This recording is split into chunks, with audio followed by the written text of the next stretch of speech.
Hello and welcome to another one of my videos. I haven't put a video out in a while. There is a reason behind that. A lot of people saying, oh, I really enjoy sovereign videos, put some sovereign videos out. So I'm like, okay, I've caved to peer pressure on this one. I'm going to put out a sovereign video. I had a load of sovereigns. I don't particularly know what they are. They are Bullion, mind you. So there's 9.5, 8 and 3 halves. The reason I haven't put any videos out, I'm actually doing a lot of improvements to the business. So I'm completely gutting my office and starting again.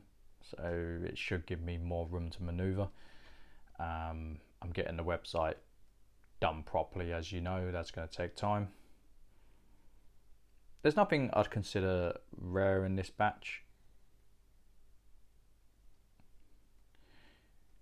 I have been kind of, let's zoom in because there's not that many. I have been building the cash reserve. So one of my suppliers yesterday said, you're okay to fund, I think he's got 10 sovereigns coming in tomorrow, and then he's got 3 1 ounces and 3 sovereigns coming in Friday. And I said, yeah. I was like, I've got enough to cover my cash ISA for this year. I'm just waiting for the best opportunity. I think the stock market will lose a lot. So yeah, we've got 1913 London. I'll get up the sovereign mintages actually. So there are some nice coins in here, but they're all just bullion. So gold sovereign mintages, let's put it the right way.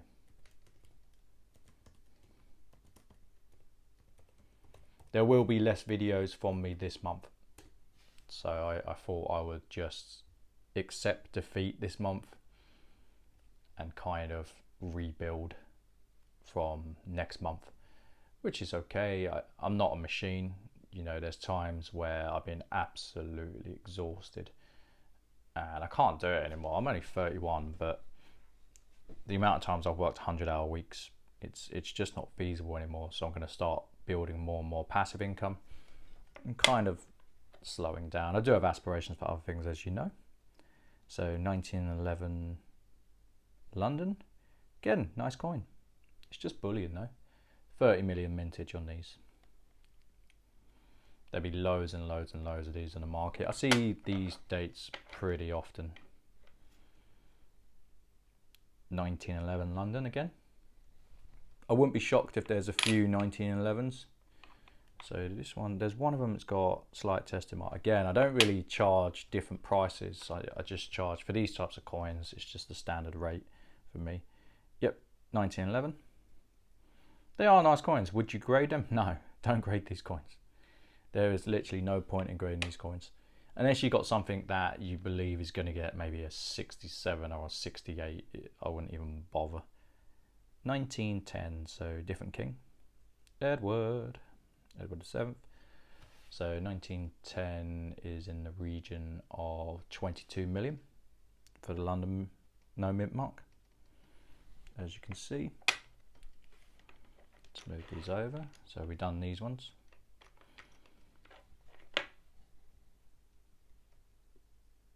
$19.10 again. Good for stacking these coins. I've noticed that spot has dipped. I wasn't really expecting it to drop in the way it did. I have said in prior videos I reckon it will get worse before it gets better. And I stand by that, in terms of the gold price anyway.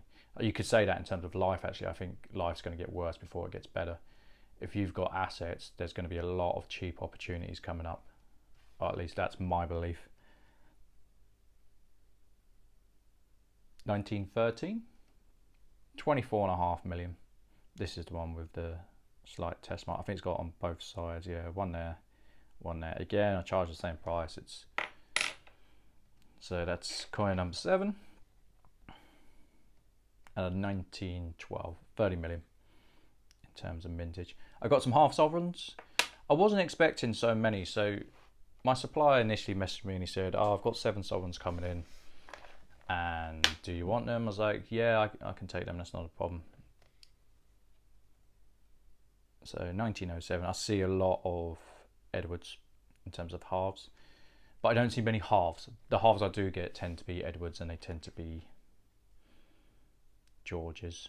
but I don't see many halves. I don't know the rationale behind that. Just don't see as many. That is what it is. So in terms of half, we're talking 4 million of these, because this is a no mint mark, so it's London. A 1913 London.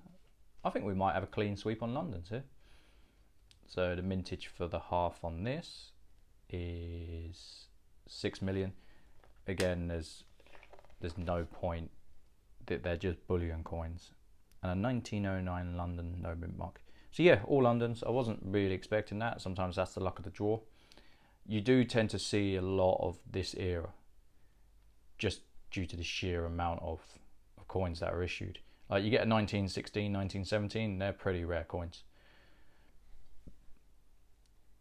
You know, it's when you get into, say, the 20s, anything that is non-South Africa, you know, you're doing okay. The South African mintage for the 20s, you know, some of them are tens of millions. You get the Australian ones, you know, they tend to be 3 million and down. So if you go to 29, 30 and 31, you get Melbourne minted sovereigns. They're pretty rare coins. They go for a premium for sure.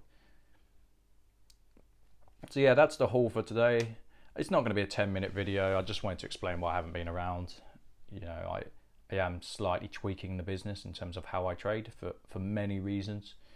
I will make a video on that. I think I'm going to have some conflict with a few suppliers, which I hope isn't the case, but it is what it is. You know, the world is a different place to what it was 2 years ago, and you've got to change with the times. You adapt or you die. Like 2 years ago, I wasn't really competing against the big boys, you know, and now I am. And my margins are getting squeezed, and that's just a natural cycle of business. So I then have to change.